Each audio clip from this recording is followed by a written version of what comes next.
Tuhan Yesus. Hari ini kita mengalami sukacita, kita bertemu kembali. Namun sebelumnya kita berdoa dulu, kita mempersiapkan hati. Dalam nama Bapa, Putra, dan Roh Kudus. Amin. Allah Bapa, Putra, Roh Kudus, biarlah Engkau yang mengurapi, Engkau yang memimpin apa yang Engkau ingin sampaikan kepada kami semua melalui firman-Mu. Dan semua ini kami serahkan di dalam nama kemuliaan-Mu kini dan selama-lamanya. Amin. Dalam nama Bapa, Putra, dan Roh Kudus. Amin.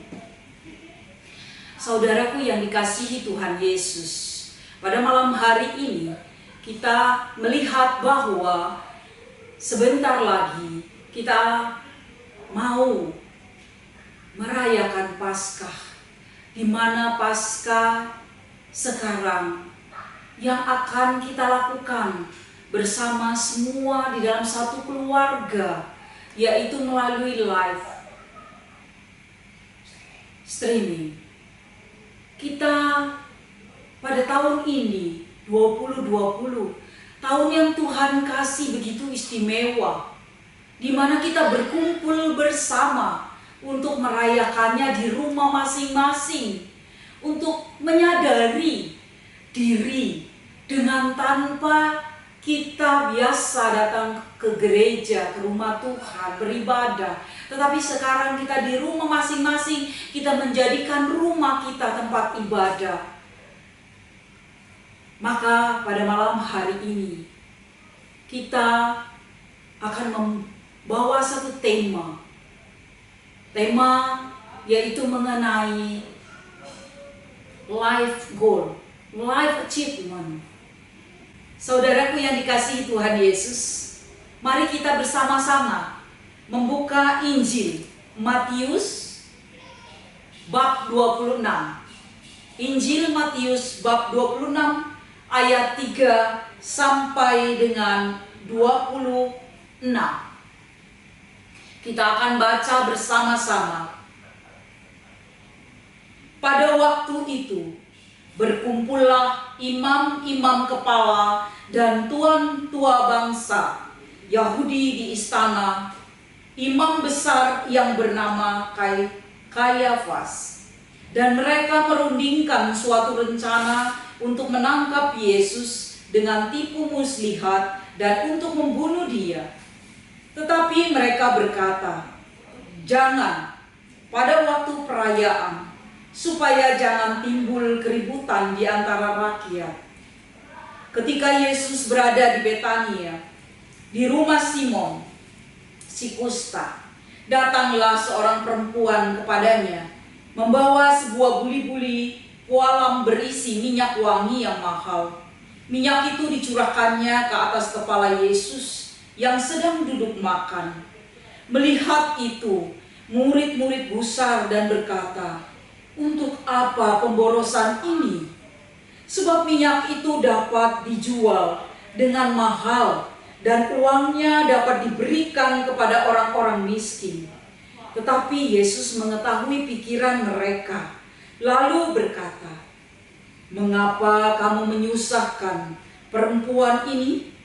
Sebab ia telah melakukan suatu perbuatan yang baik padaku. Karena orang-orang miskin selalu ada padamu, tetapi aku tidak akan selalu bersama-sama kamu.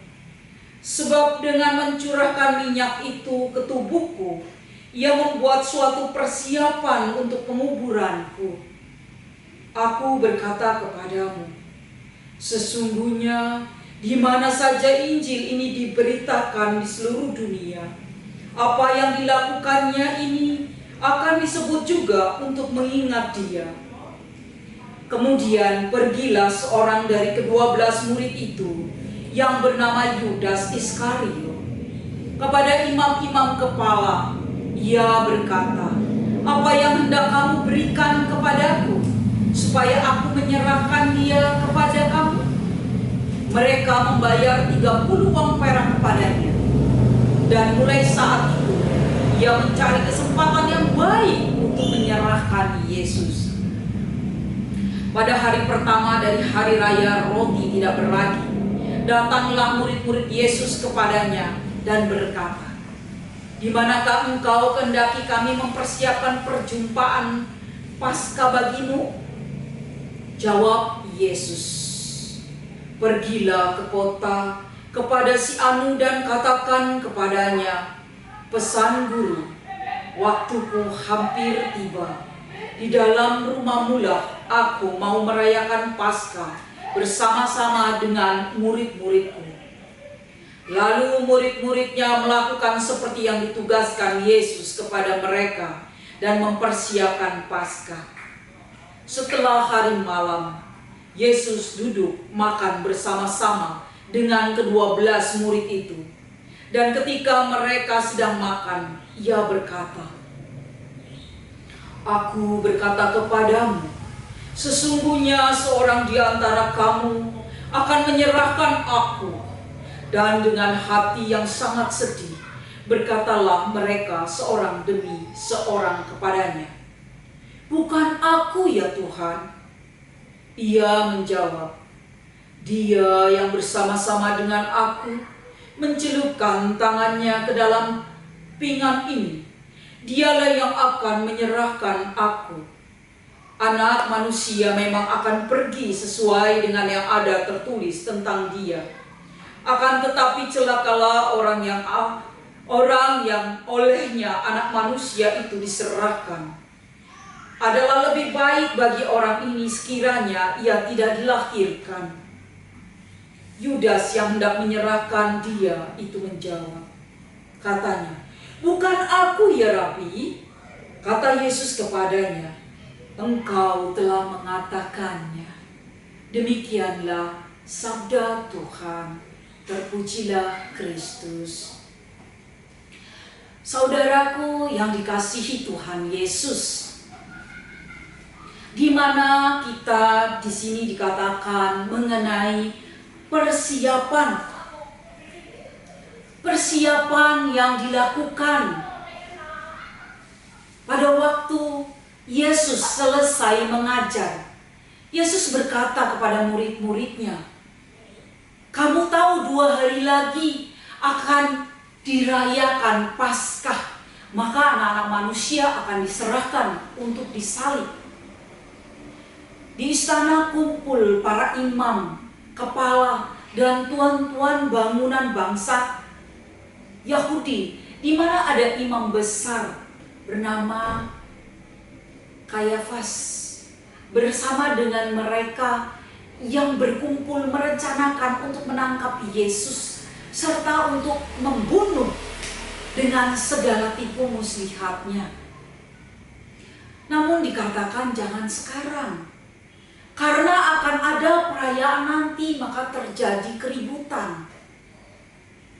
Murid Yesus yang bernama Yudas Iskariot yang akan menyerahkan Yesus kepada para imam, dari zaman dahulu sudah diberi gambaran, saudaraku yang dikasihi Tuhan, betapa para pemuka saja sudah tidak suka terhadap pemberitaan yang baik. Dan benar, sudah ada penangkapan, kita tahu sampai zaman now masih terjadi. Dan itu juga ada, belum ada perbaikan sama sekali. Banyak orang masih melakukan di zaman now ini. Bedanya kalau zaman old itu terang-terangan orang menangkap. Tetapi kalau di zaman now orang berpura-pura, tetapi sebenarnya mereka membunuh dari belakang.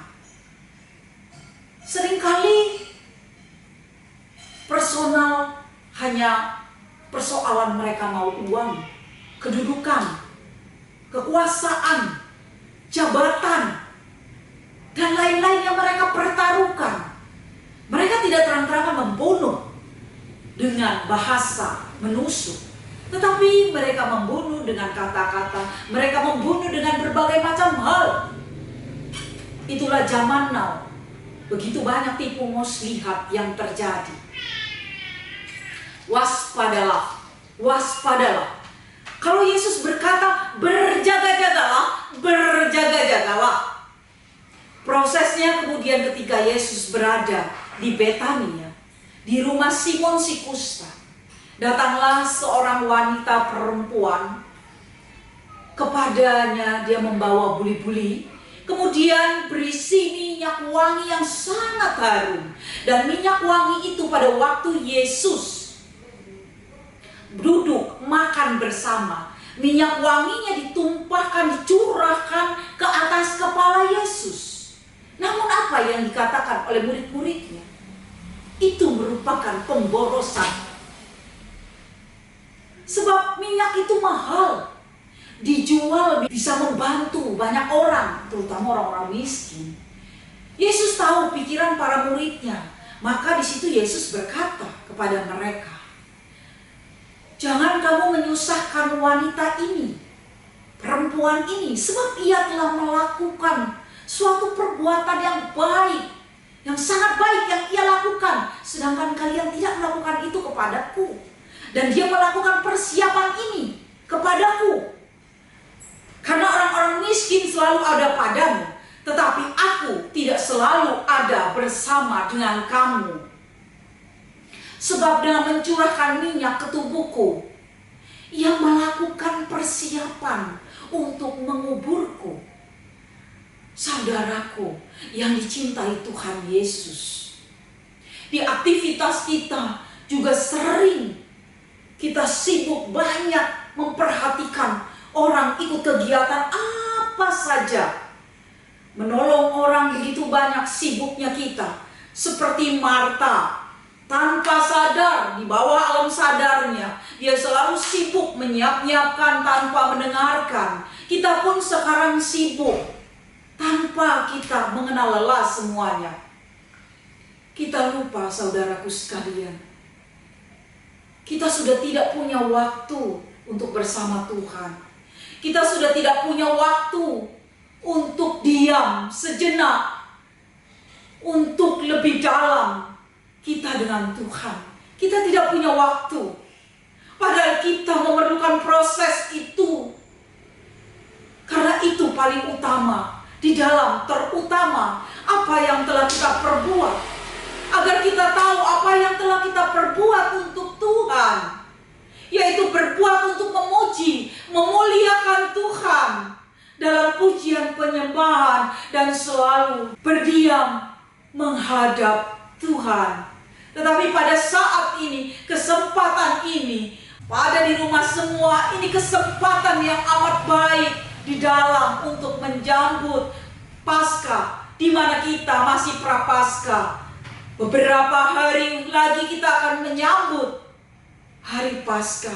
Kita diajak bersama di rumah untuk lebih dalam kita bersekutu, kita bersatu dengan Tuhan. Dengan terus menerus kita membaca firman Tuhan, mendengarkan kabar baik, mewartakan kabar sukacita. Kita biar lebih dalam lagi kita dalam berkomunikasi dengan Tuhan. Maka kita tahu bahwa Tuhan Yesus betapa senang saat kita berkomunikasi dengan Tuhan. Dan saat kita sungguh-sungguh di mana saja kita memberitakan firman Tuhan. Pada saat ini hampir seluruh dunia mengabarkan kabar sukacita di dalam kesedihan, di dalam kekhawatiran mereka semua. Karena waktu yang sangat tepat kita mau menyambut Paskah. Kita juga pada hari pertama perjamuan roti tidak berlagi. Datanglah murid-muridnya merayakan di mana Yesus mau mempersiapkan perjamuan Paskah. Jawab Yesus dan menyuruh Petrus dan Yohanes pergi ke kota, dan nanti kamu akan menemukan seorang pembawa kendi yang berisi air. Ia akan menunjukkan kepadamu tempatnya yang sudah disiapkan. Maka pergilah para murid itu. Lalu murid Yesus bertanya, di mana ruangan tempat guru dan murid-muridnya makan Paskah bersama? Maka dibawalah ke suatu ruangan besar, dan di sini tempat jamuan Paskah. Yesus duduk bersama ke-12 murid. Pada waktu mereka makan bersama, Yesus berkata, Sesungguhnya seorang di antara kamu akan menyerahkan aku. Kemudian murid-murid itu memandang satu dengan yang lain. Di antara mereka berkata, "Bukan aku, Tuhan." Dengan ragu-ragu dan bertanya dalam hati, siapa di antara mereka yang mau menyerahkan Yesus? Murid-murid yang dekat dengan Yesus itu, Simon Petrus memberi isyarat, "Tanyalah siapa yang dimaksud guru." Lalu murid tersebut bertanya kepada Yesus, "Tuhan, siapakah dia yang kepadanya akan kuberikan roti sesudah aku mencelupkan?" Setelah berkata-kata demikian, maka dicelupkan rotinya dan diberikannya kepada Yudas, anak Simon Iskariot. Setelah itu Yesus berkata, "Apa yang hendak kau perbuat, perbuatlah segera." Yesus mengatakan demikian karena Yesus tahu. Namun murid-muridnya tidak tahu, saudaraku. Mereka di dalam kesedihan, siapa yang akan menyerahkan Yesus? Siapa yang akan menyerahkan? Mereka bertanya. Mereka menyangka bahwa Yudas disuruh Yesus memberi sesuatu karena Yudas memegang kas. Anak manusia memang akan pergi sesuai dengan apa yang tertulis tentang dia. Akan tetapi, celakalah orang yang oleh anak manusia diserahkan. Adalah lebih baik orang itu sekiranya ia tidak dilahirkan. Yudas yang hendak menyerahkan Yesus menjawab, katanya, "Bukan aku ya Rabi." Kata Yesus kepadanya, "Engkau telah mengatakannya." Para sahabat Yesus yang dikasihi Tuhan, katakan kepada kiri dan kanan Anda, "Saudaraku, luar biasa, Tuhan Yesus mencintaimu." Mengapa demikian? Seorang sahabat yang sejati tidak akan pernah mengingkari maupun menyakiti yang ada rasa kasih tanpa pamrih. Rasa kasih yang begitu luar biasa dan tidak memperdulikan dirinya. Dan tidak mempunyai niat sesuatu apapun di dalam pikiran dan otaknya. Yang ada adalah sahabat sejati tidak akan pernah merugikan, bahkan tidak akan pernah menyakiti. Kita tahu di dunia sekitar kita begitu banyak orang-orang seperti Yudas. Di setiap lingkungan, di setiap apapun yang kita kumpul bersama, organisasi, perusahaan, bahkan mungkin pelayanan, banyak yang seperti Yudas. Banyak contoh orang-orang mengatasnamakan agama untuk kepentingan pribadi, untuk kepentingan pekerjaan.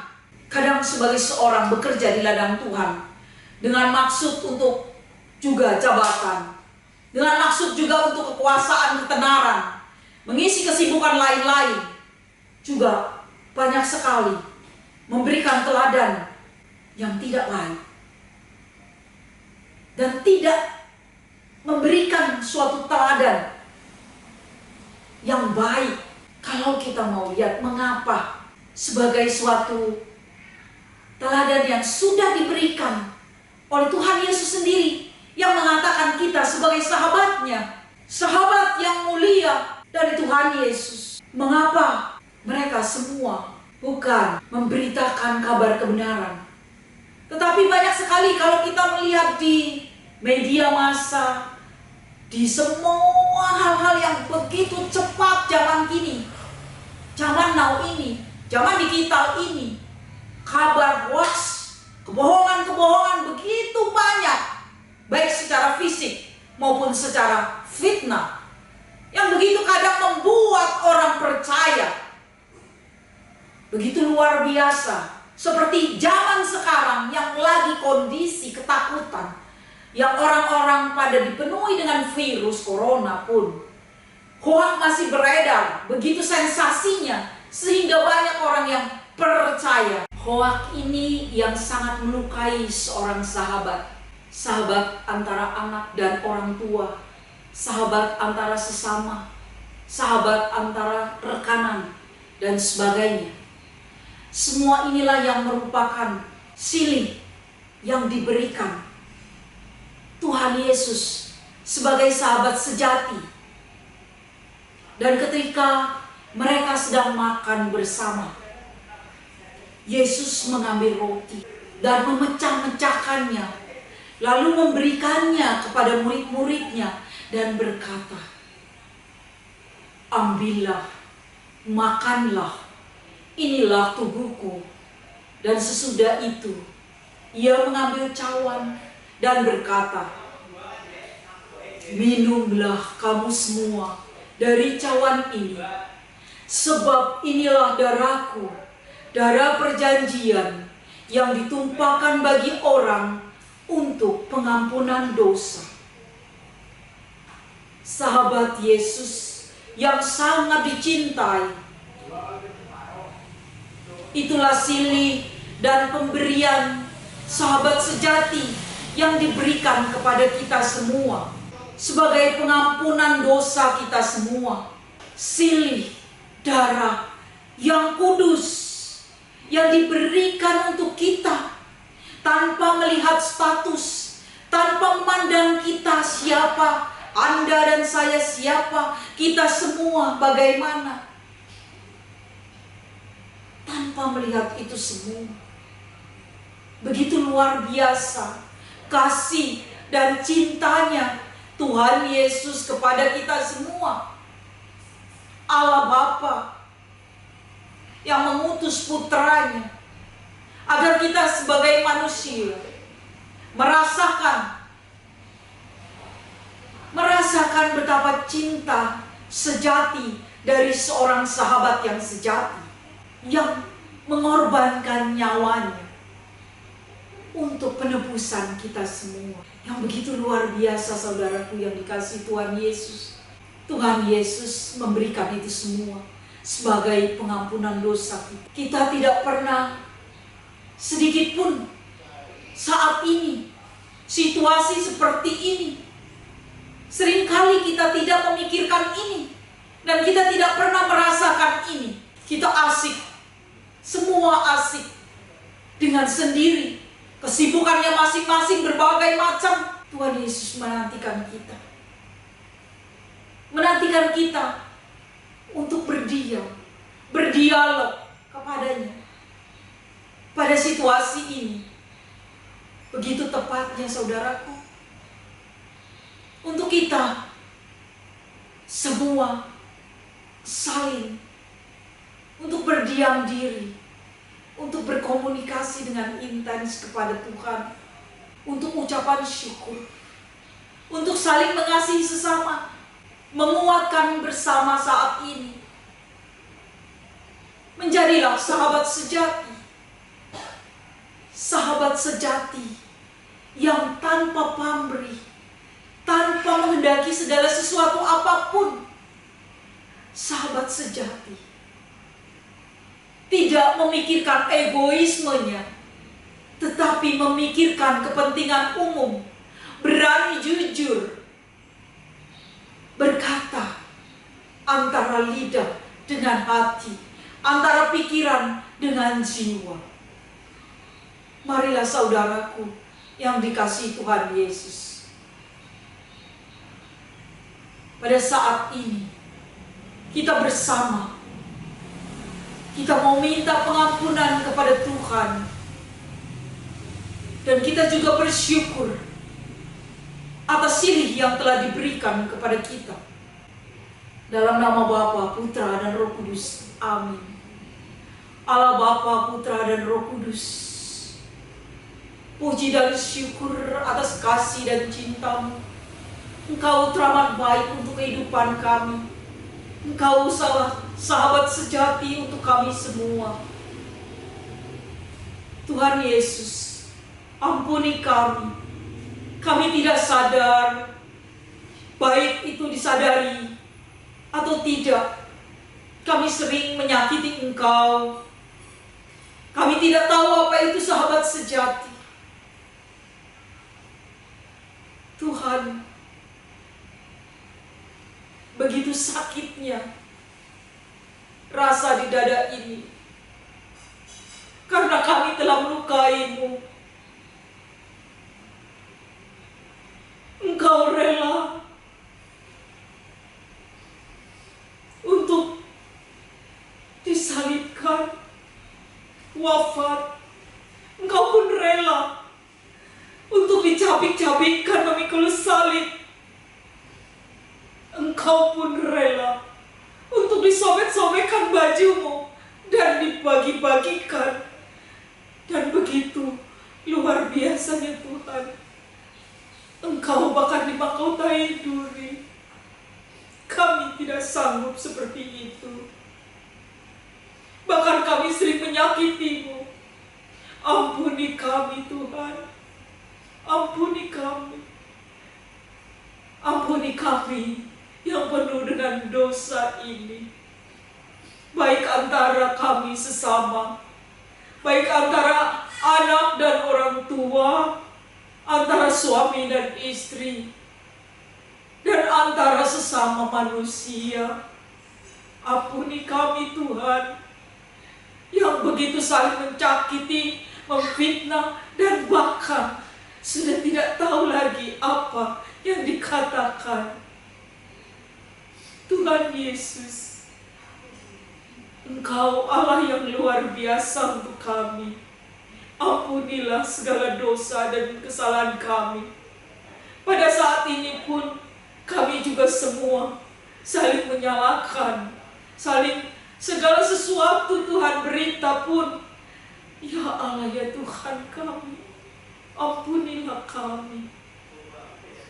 Tuhan, biarlah silih-Mu menjadi pengampunan untuk seluruh dosa-dosa kami di muka bumi ini. Dan biarlah ya Tuhan, Engkau mencurahkan kuasa Roh Kudus-Mu, menggenapi kami, pikiran, jiwa, dan raga kami, agar Engkau yang lebih dulu memberikan sebagai sahabat sejati kepada kami, agar kami juga memberikan dan mengalirkan kepada setiap orang sebagai sahabat sejati. Tuhan Yesus, urapi kami semua. Kuasa Roh Kudus pimpin kami, materaikan kami, agar kami dimampukan untuk melakukan ini semua. Karena ini telah goal dalam kehidupan kami, inilah achievement dalam kehidupan kami. Sehingga kami dimampukan Tuhan untuk semua ini. Biar selalu mengalir cinta sejati, mengalir dan mengalir di muka bumi ini. Terpujilah Engkau Allah kami, terpujilah Engkau Allah kami, yang hidup bersatu dengan kami semua, kini dan selama-lamanya. Kemuliaan kepada Allah Bapa, Putra, dan Roh Kudus, seperti pada permulaan, sekarang, dan selama-lamanya. Amin. Dalam nama Bapa, Putra, dan Roh Kudus. Amin.